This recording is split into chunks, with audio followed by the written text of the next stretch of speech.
Tocho sampo pagyo trashi pa tuche tempe trinle yarngoda belge drolor zampe tseparche palden lame shabla solvade Om Guru Vajradhara Sumati Monisha Sanekar Uta Varda Nishri Bhadra Varsa Manya Sarva Siddhi Hum Om Guru Vajrad Sumati Monisha Sanekarma Uta Varda Nishri Bhadra Varsa Manya Sarva Siddhi Hum Om Guru Vajrad Nisha Sani Karma Uta Varda Nishri Bhadra Varsa Manya Sarva Siddhi Hum Om Guru Vajradhara Sumati Monisha Sani Karma Uta Varda Nishri Bhadra Varsa Manya Sarva Siddhi Hum Om Guru Vajradhara Sumati Monisha Sani Karma Uta Varda Nishri Bhadra Varsa Manya Sarvas Om Guru Vajradhara Sumati Monisha Sane Karma Uta Varda Nishri Bhadra Varsa Manya Sarva Siddhi Hum Om Guru Vajradhara Sumati Monisha Sane Karma Uta Varda Nishri Bhadra Varsa Manya Sarva Siddhi Hum Om Guru Vajradhara Sumati Monisha Sanekar Uta Varda Nishri Bhadra Varsa Manya Sarva Siddhi Hum Om Guru Vajradhara Sumati Monisha Sanekar Uta Varda Nishri Bhadra Varsa Manya Sarva Siddhi Hum Om Guru Vajradhara Sumati Monisha Sanekar Uta Varda Nishri Bhadra Varsa Manya Sarva Siddhi Hum Om Guru Vajradhara Sumati Monisha Sanekar Uta Varda Nishri Bhadra Varsa Manya Sarva Hum Pakyuke Kudan Dagi Lu Pakyuke Sundan Dagi Nga Pakyuke Tugdan Dagi Yi Tenyerme Chiktu Chingi Olo Makyuke Kudan Dagi Lu Makyuke Sundan Dagi Nga Makyuke Tugdan Dagi Yi Tenyerme Chiktu Chingi Olo Dagi Jetsun Lama Tuje Je Nyamda Dala Tuje Sikso So Gebe Shesan Dala Tendo So Uyon Sunge Nawa Tsedo So Tseje Ningne Sowa Debe Tse Dejen Korlo Visu Lekshu Yila Sambe Dede Malu Pa Gemel Hunge Drupra Jinge Lo Tsoni Sodan Dikdun Shabe Tse Dunge Namge Yinsu Lekshu Labchen Tsoni Yonsu Tsopa Dan Chera Nyetun Chanra Jinge Lo Jancho Parge Ninsen Tukun Tu Nyu Peme Siuru Leksh Jancho Drube Gegen Kunshi Shi Tungen De La Drupra Jinge Lo Dagi Lona Chola Chokpa Chemin Samjor Ngemba Shiu Chedan Tumbe Dede Malu Pa Beme Lungi Drupra Jinge Lo Dorna Tingne Tsera Tam Techi Pardo Nekav Tamche Tu Rese Kyamne Lamak Je Chingi Dala Siksu So Gungyab Drewe Nyamda Dachala Jetsun Lame Tuje Rab Kudan Sungi Nawa Drame Tu Nyamsu Nyongwe Kesan Tobra Kewa Kuntu Yanda Lama Dan Drame Chiki Pela Longche Chin Sadan Lamgi Yende Rab dorje change koba nyur toba sho. Sangye chedan soge chonam la chancho pardo dani kyapso chi dagi chishe gibe sonam ki rola pinchira sangye drupar sho sangye chedan soge chonam la chancho pardo dani kyapso chi dagi chishe gibe sonam ki rola pinchira sangye drupar Sho sangye chedan sogi chonam la chancho pardo dani kyapso chi dagi chishe gibe sonam drola pinchira sangye drupar sho. Nel Buddha, nel Dharma e nel Sangha prendo rifugio fino all'illuminazione. Con la pratica della generosità e delle altre perfezioni possa io ottenere lo stato di Buddha per il beneficio di tutti gli esseri senzienti.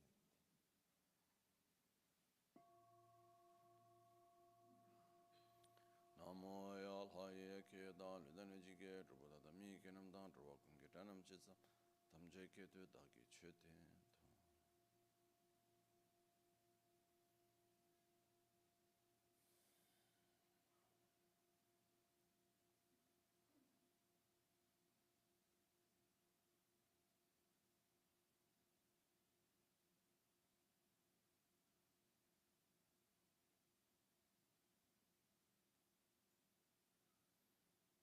Buongiorno.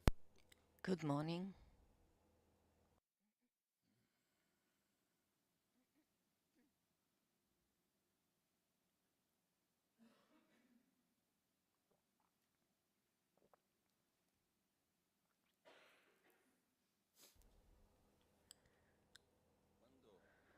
When we study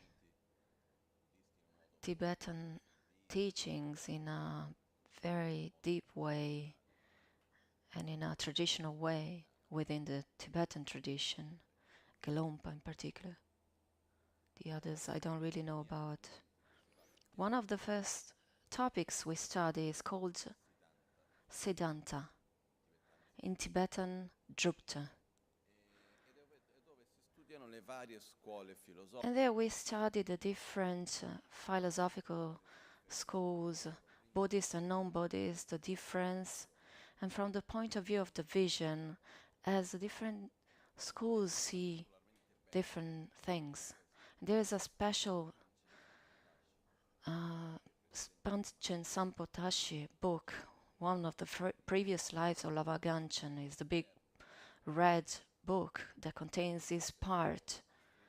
It's a book that it was written several centuries ago, and there we can see the different philosophical aspects depending on different traditions. And one of the main points speaks about the I, where there are two main questions. What is the I? And the other is who is continuing from life to life? Is there a continuity? And what is continuing from life to life? So there's a distinction between the general I and the I that continues from life to life. When we talk about the generic I, there's quite a lot of consistency, coherence between the different schools. Because according to Buddha's teaching, the definition of I, this means the mere imputation of the identity I is given on the base of the five aggregates, which we don't really have time to go through. This is starting point, but that means we have an identity. We project this identity, which we call I, on the base of body and mind, made of the five aggregates. There is more aggregates. Two aggregates are the form and the body, and the others are different characteristics of our mind. When we observe the majority of ourselves, the way we see ourselves, very often we base our identity on something that transcends the body and the mind. Or do we base it only on body and mind? For example, either we're wrong or Buddha was wrong. But I think Buddha, either he forgot that when what other people think about us, does this define ourselves? Yes, of course, for us, it does. And this is a very important part where we project the most of our energies, actions on how other people see us. We can see something based on the interaction we have.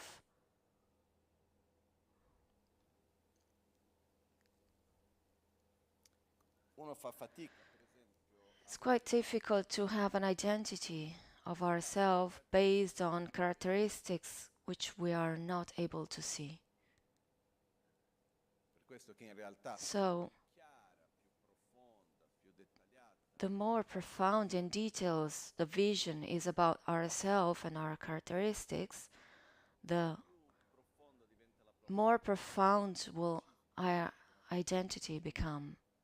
For example, there's a Chinese doctor. When she was 18, she went to Canada. Until 18, she grew up in China. Then later on, she became very well known. But in one of her books, she describes that when she arrived in Canada after 1 year, 1 or 2 years, she realized that for the first time in her life, she looked at herself in the mirror and was used to base her identity on the physical appearance. I am this. When before, when she was in China, her identity was based on how her conduct was, how she studied, how she would relate with the others. It was based more on a more innerly way of seeing things. So the external aspect wasn't very interesting in this matter. And after 2 years in the West, she started seeing herself defined by appearance rather than other aspects. But we give a huge importance to appearance since we were children. Very often I see children dressed up in very nice ways, but the outfit, does this represent the identity of the child or of the parent? The only time I doubt this when my cousin, someone told me about my cousin that when he was very young, he was a few months old, parents were quite normal people. When he was very young, he would get dirty, he would dirt his t-shirt, so parents would leave the trousers and change the t-shirt with another one from another set, and he would start crying. And he wouldn't stop crying until the t-shirt and the trousers could go along, and if these two were not matched, he would start crying. So since he was very, very young, he was very much into fashion. He would playfully create fashion designs.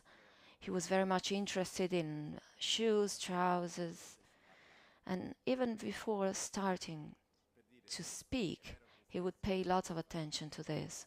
So very often parents do it for themselves, but sometimes there are exceptions or reincarnations of someone very much into fashion. This is also possible. But what I mean is that our appearance is something we value a lot regarding our image. So after all, our appearance isn't very much based on the physical appearance by itself, very often on being desired, being seen in some way, being respected, being loved.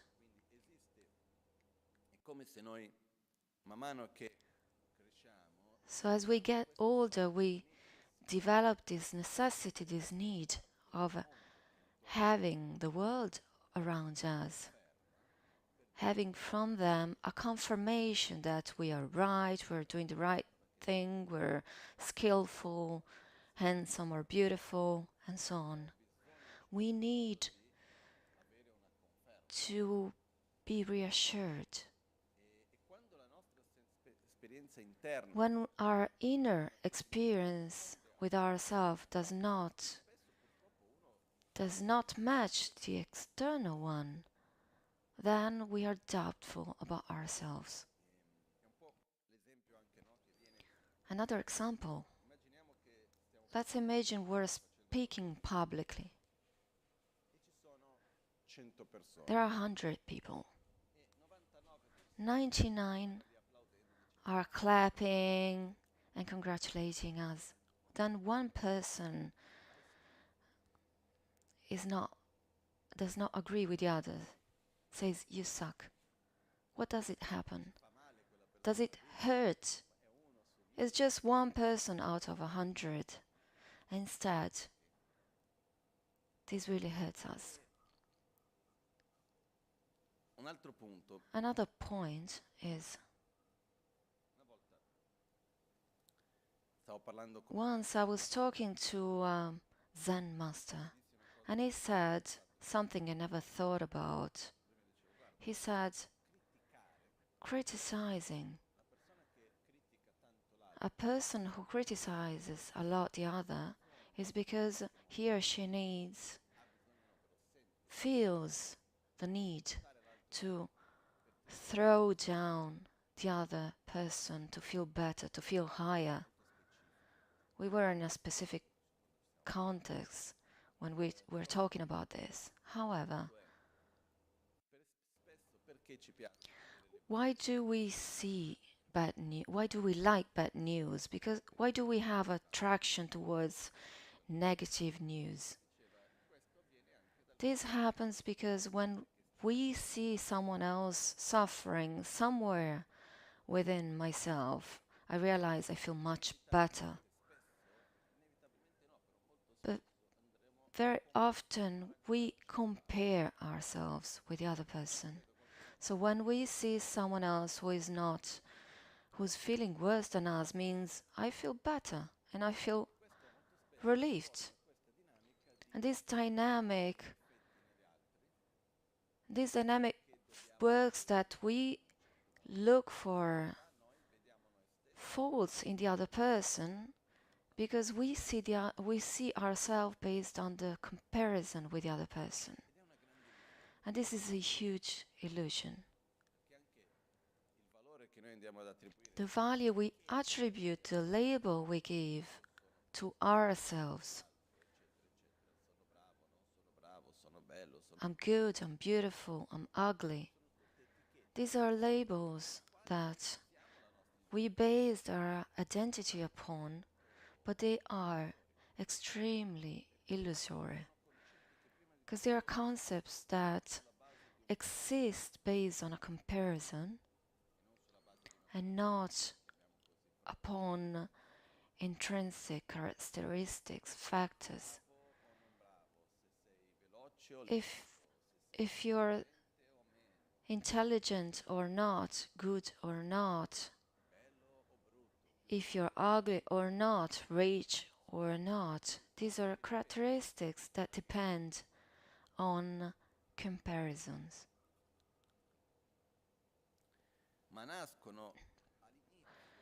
But they arise from our need of being approved, being seen, loved, and so on. I think that when we manage to see the dynamics which are deep inside us, we can work on everything else that is in a cascade after this, that derive from this. When we see the latter parts of a chain, but we cannot change them because we need to recognize something that is on the base and we need to work on. So today I chose this topic that starts from another topic that I really wanted to tackle. Yesterday, I was reading my translation for Captain Trichen Rinpoche about his translation he was giving a couple of days ago about the Bodhisattva vows. The first vow on the root vows of the Bodhisattva, which means Dakte Shumme, honor yourself and criticize the others. This is something you should not do. This means someone asks for something materially or spiritually, you should give it when you have the right conditions. So there's a need from the other side and you have the possibility to give. But starting from the first one, the essence is we constantly, even later in the vows, there are different moments where they talk about not criticizing, not talk bad. Within the vows, the Bodhisattva and the Tantric vows, this topic is the most present, the concept of not criticizing the others. And the base of criticizing starts from trying to find faults and mistakes in other persons. When we are in front of someone, our tendency is to not to see qualities, but to find faults. When we say how beautiful what the other person did, then we tend to say, true, but did you also notice that, this and that?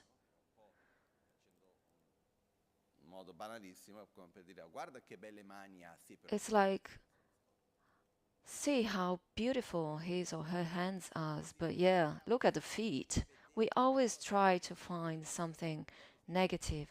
Or sometimes, for example, when we talk about a person, we praise the beautiful characteristics that when we are unable to find negative sides, then we think or say, yeah, but don't trust this person too much. So this constant habit of criticizing and finding faults generates within us what kind of reaction? Attraction, aversion, or neutral? What do you think? This aversion, does this remain within ourselves or does it manifest in words, actions, or thoughts? Because after that we need to justify this aversion. And it grows up like a snowball. So this kind of behavior creates division between enemy, friend, and indifferent, and slowly we find friends, enemies, we find the enemy of the enemy, and so on. So this kind of attitude of finding faults in the other person creates lots of problems and suffering, lots of conflicts, tensions.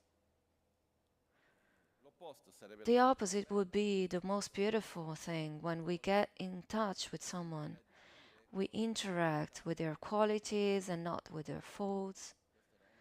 This was one of the qualities of Lama Rinpoche. When someone asked him, a journalist asked him, why do you have so many friends? And in fact, he had lots of people who felt intimate and felt strong friendship with him. And the answer was the reason why I have so many friends is because I relate with their qualities and not with their faults, with their mistakes. He had this characteristic of seeing a potential in everyone within many unstable things. If he saw a beautiful aspect, then he would put lots of energy in this potential. One of the examples, the most beautiful one, is what happened with Duccio.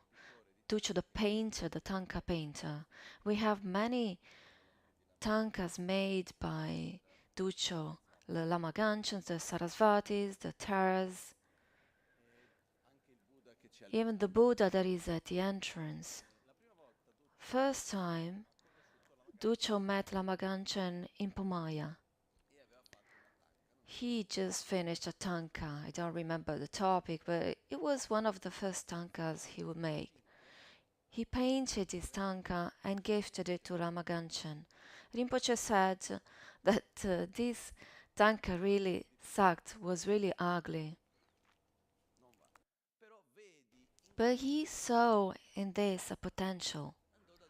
He went to Duccio and said, "Very good, thank you very much. Can you do another one for me?" So he commissioned and paid him for a new one. So he requested another tanka, but this time, please fix this, fix that, and gave more instructions to Duccio. Duccio was very happy because he thought Rinpoche would reject it after the first tanka, but then he made a second one, and Rinpoche said the second one was better. Then he asked for a third one, and slowly but little, Duccio improved until he became the painter of Lama Ganchen. The main picture, the main tanka, the painting in Lama Ganchen's room was Duccio's tanka on Kurukule. So this arose from Rinpoche's seeing a potential. Instead of pointing the finger on something that was not good, he invested in something that was already good, potentially good, and he could invest on. So when we relate with the qualities and not with the faults, the inner reaction we would generate will be, what do you think? Attraction, aversion, or indifference? It will be attraction, it will be sympathy, empathy, and the base to develop love and compassion. This changes completely the dynamics. So, it is very important in our relationships to try to relate with the qualities of everyone and not with the faults. This doesn't mean we need to close our eyes and not see things that don't work. There are things, negative things in everyone. Sometimes people say, "This is not true, Lama, you don't know me enough." I say, I tend to observe myself enough. I know my strength and my weak points that I would like to improve. At least I know some of them. So we see things that need to be improved, and we can interact with those or not. If I ask you to drive my car and you drive not well, then I will not ask for it again. But for sure you will have other qualities. So it is important to us to see things, but try to relate with the qualities of the other persons.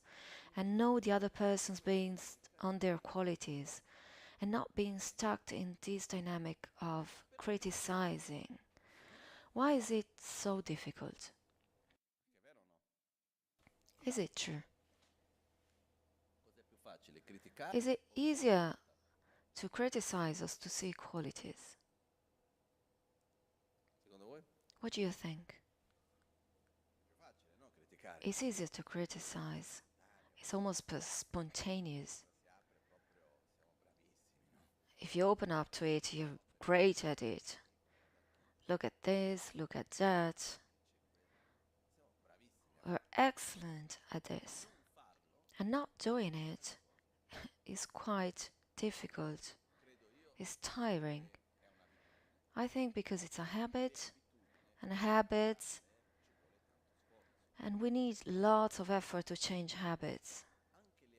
Even the bad habits which create harm to us are difficult to be changed. It's not today's topic, but I noticed that recently that we live in an epoch, in an era where the main habits we have created is quite a new one, which becomes an addiction, because habits can become an addiction that we cannot live without, is the addiction to stress, to run, to rush, being busy with plenty of things. This tension, constant stress we live in is a habit.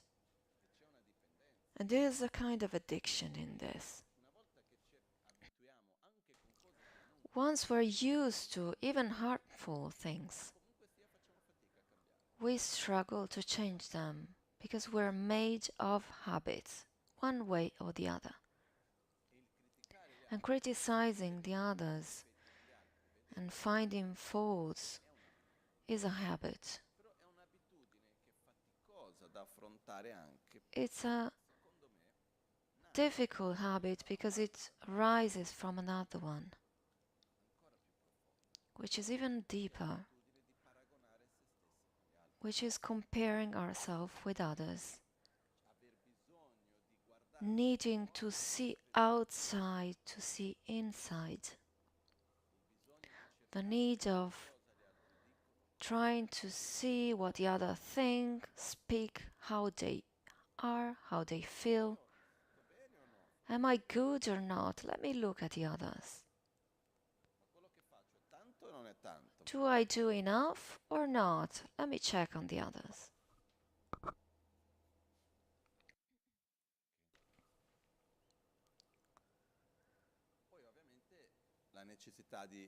The need then to receive love, affection, reaffirmation, approval, to feel that what we do is good, that we are good, that we're right as a person, to be at peace with ourselves. And this is a very bad habit, because it's based on illusions.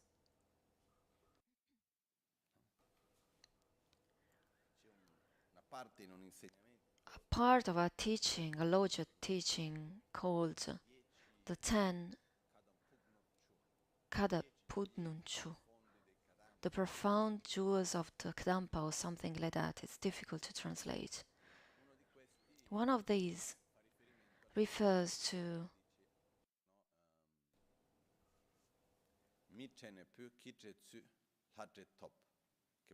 which means get out of human society, find company with stray dogs, which means get out of a context where you're trying to find approval from people around you. Find company in stray dogs means don't look for someone who is telling you all the time you're good or not. Like stray dogs don't apparently look for approval. They are beings who, at least once, no one cared about. Forgotten animals. So put yourself in a position where you're not looking for approval of the other person. And in this way you will obtain the divine state as part of the path. There are 10 points, these are the last 3. What it said is allow yourself to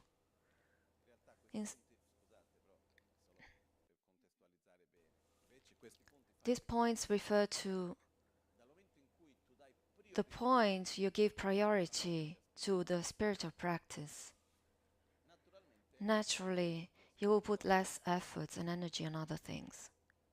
So, less energy in making money, being apparently beautiful or handsome, in things that in the daily world are more important. But if you put energy in meditating the spiritual path, then you automatically put less energy in other things. So what happens is that someone will notice that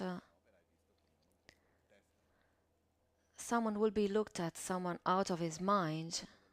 For example, within the Sarah monastery one day, someone came to me, a boy, says, Lama, I don't understand. You're handsome, you're rich, and you're intelligent. What are you doing here?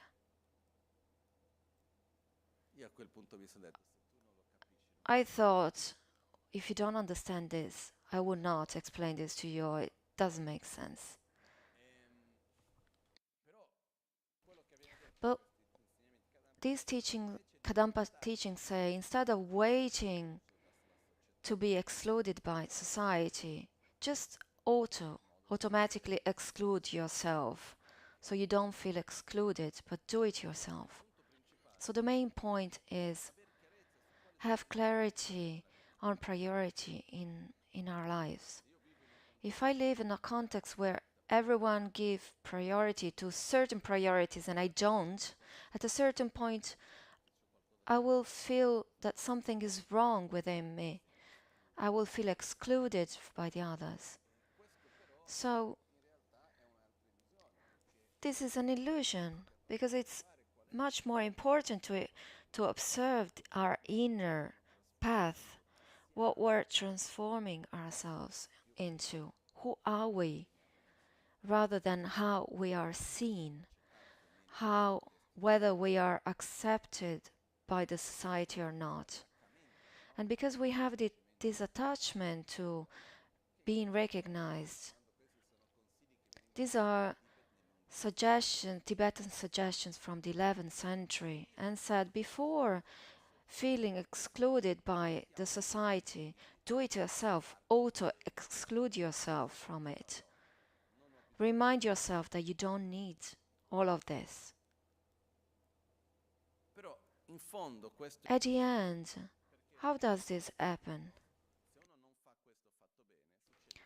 If you don't do this properly, what happens is that you exclude yourself from society. You find company of stray dogs, but then you will need the approval of stray dogs. Is it clear?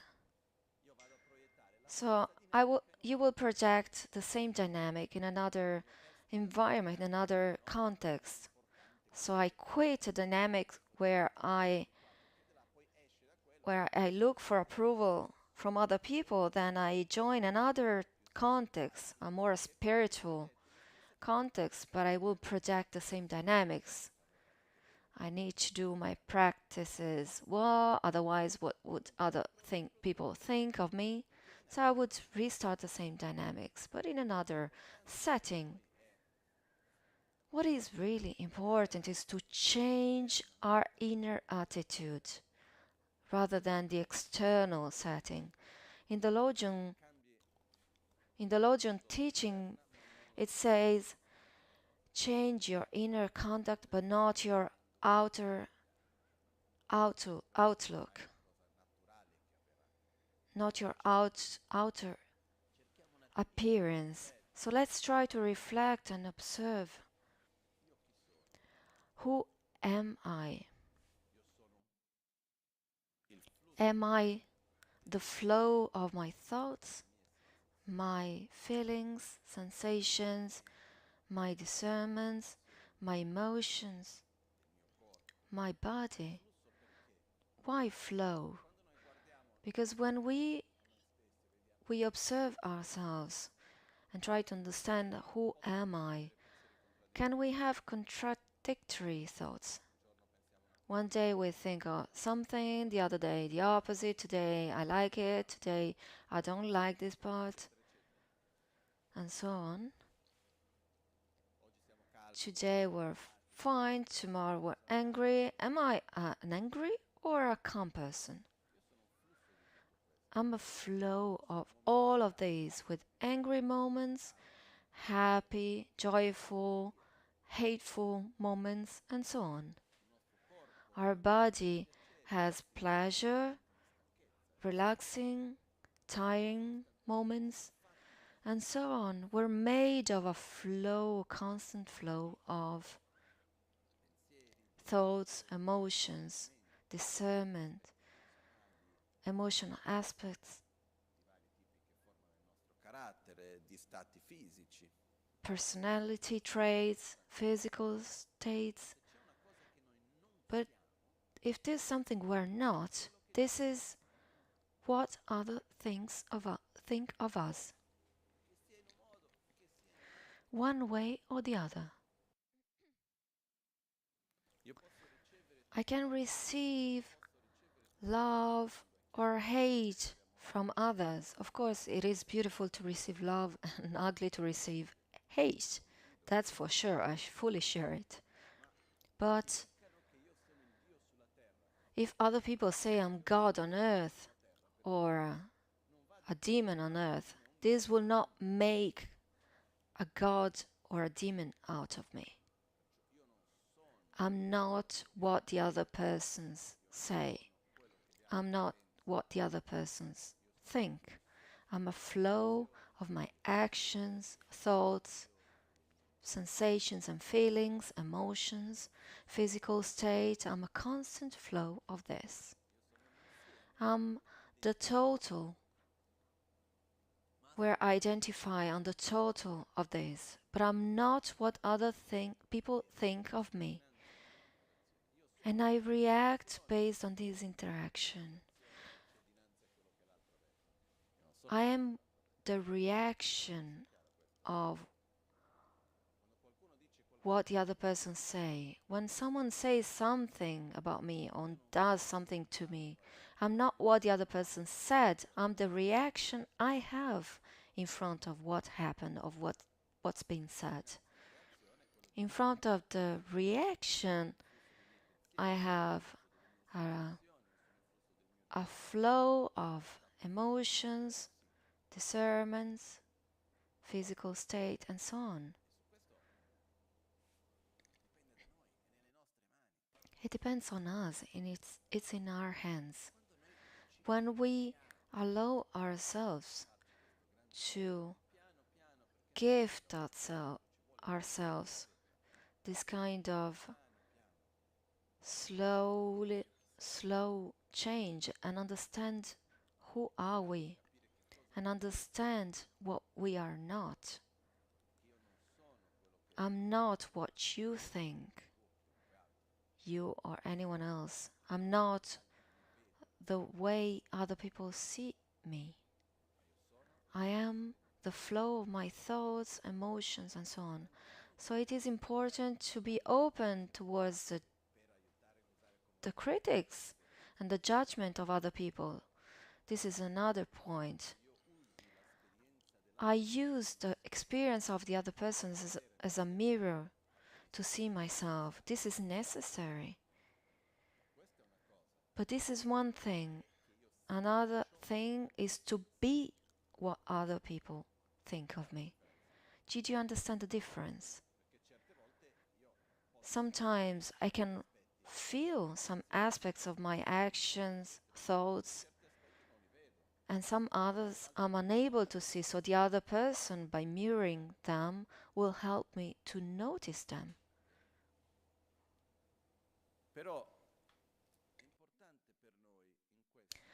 It is important for us to free ourselves from this burden where what other people think of me really matters, and allow ourselves to see the qualities and interact with the qualities of other people and not their faults.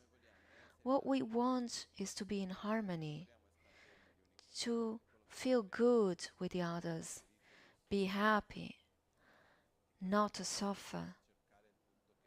And finding faults and criticizing other people will generate aversion and therefore conflict and suffering.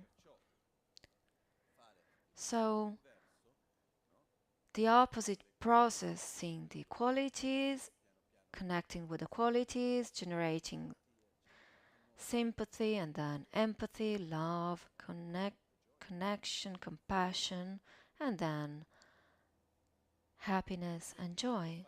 So to do this change, we need to work on the base, which is not comparing ourselves with the others. When we have this common state of comparing ourselves with the others, with what the others do, think, very often we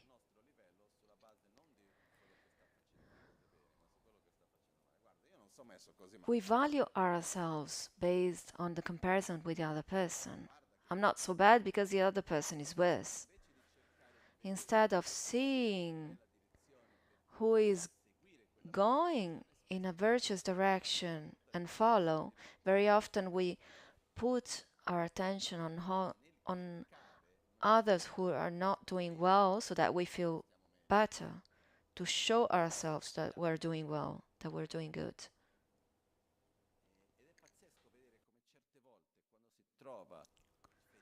Sometimes when we find faults in others, we feel a kind of joy in this. See? Look. Very often this kind of joy is connected to criticizing the other person, so that there's a kind of opposition. The other is bad and I'm better. Criticizing is related to a bad quality where we feel better. Very often we do not criticize negative qualities in the others that we also have. For example, this person doesn't walk straight. If I have the same defect, I will not notice that. I will notice another kind of mistake, but I will not something like a funny walk if I have the same. Very often we put emphasis on something that is wrong in the other person where on the opposite we're very good at. First of all, these dynamics are very tiring. They create more aversion, suffering. You don't help in anything. But they are habits. It doesn't make sense to look where they were born, cultural, social aspects, educations, and so on. I remember my education. I was a boy and I was under exams in the Sarah monastery. Debate exams, so I studied, I did my best, I did the exam. We were 70 in my class, including 7 lamas. So at the end of exam, when I finished, some days after, everyone were gathering, about 1,500 people. And in the Gompa, it was read aloud the mark, the mark from the first to the fifth place. The abbot would give a kata, a prize, a book, and so on. When I got there, and I was wondering which ranking I achieved. Facendo una lunga storia più breve, fatto So long story short, I was the third in ranking, and there I felt very good. To feel even better, I thought, I'm the only Westerner. And not only because I'm there, because they usually give higher scores to lamas because there are 7 lamas. So I'm at the third spot. And then I even tried to be humble, to look even better. And then I got there, I received the kata. I played humble. And when I got back home, my master Lapala was taking care of me at home. When I got home, I said hello, good morning. He didn't reply to me. A un certo punto io prendo After a while, I took the book I received, the envelope, and I put it on the table, waiting for a reaction. And he wouldn't say anything. Then I was waiting and waiting, nothing. At a certain point, I said, Gigi, remember I had my exams today? He said, of course I did. e io aspetto. I was waiting and waiting. And in something really beautiful in my relationship with him, he was a pretty silent person, few words. And coming from our Western culture, I wanted to talk about my day, but he was, and usually when he was in his prayers, I would go there and tell him about my day.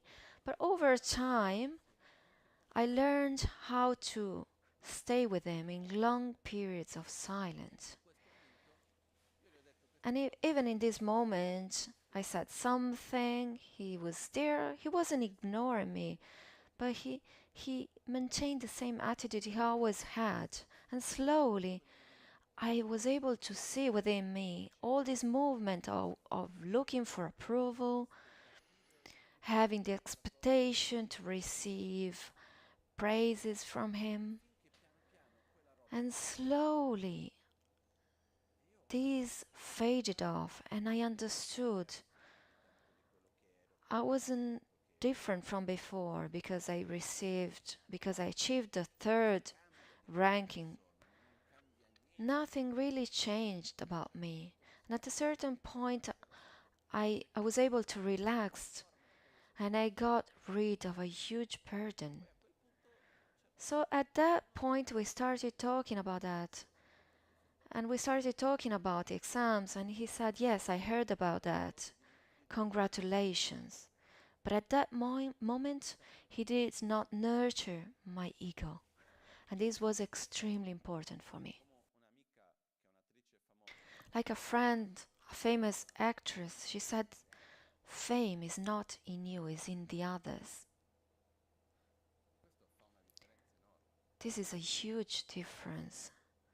In the same way, we should understand we're not what we other people think. We're the flow of our thoughts and emotions and so on. So slowly let go. Don't be attached. And on the other side, nurture who we want to become, who we want to be. When we let go on what other people think, this gives us a huge freedom. There's a lot of time we consume, we use on trying to change what other people see us. That by relaxing, we can use differently. So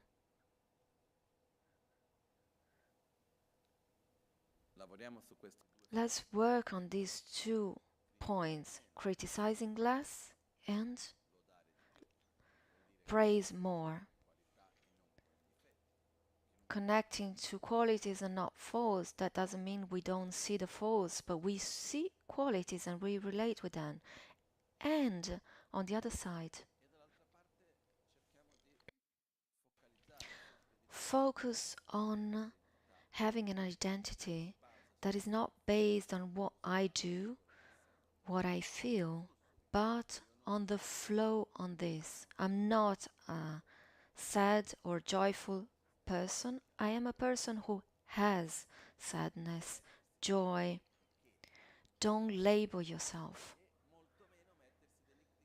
And also don't label yourself on what others think or say about you.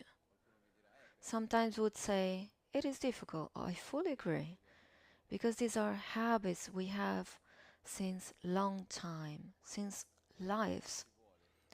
So slowly, with constance and lots of effort, invert and change all of this. Every tiny change is beautiful. And remember, as I said before, don't stop to use the others as a mirror to understand yourself better. This is also important. Let's do our dedications.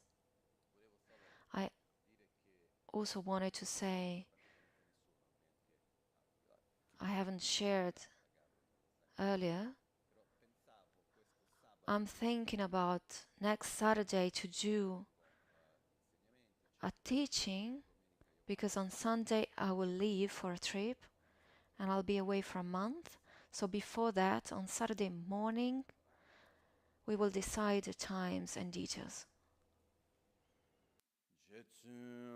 Lame kutse rapten chi nam karatin le chokchur gepa dan losan tempe dreme sasumgi drove munsel taktu ne gyur chi kewa kuntu yanda lama dan dralme cheki pela longche chi sada lamge yente rabzo ne Dorje change koba nyurtobe sho nimo dele tsendele nime kunyan dele kshin nintsen takto de kuncho sumki chingi lobo kuncho sumki ngodrubo tsol kuncho sumki trashisho. All'alba o al tramonto, di notte o durante il giorno. Possano i tre gioielli concederci le loro benedizioni, possano aiutarci ad ottenere tutte le realizzazioni e cospargere il sentiero della nostra vita con molti segni di buon auspicio.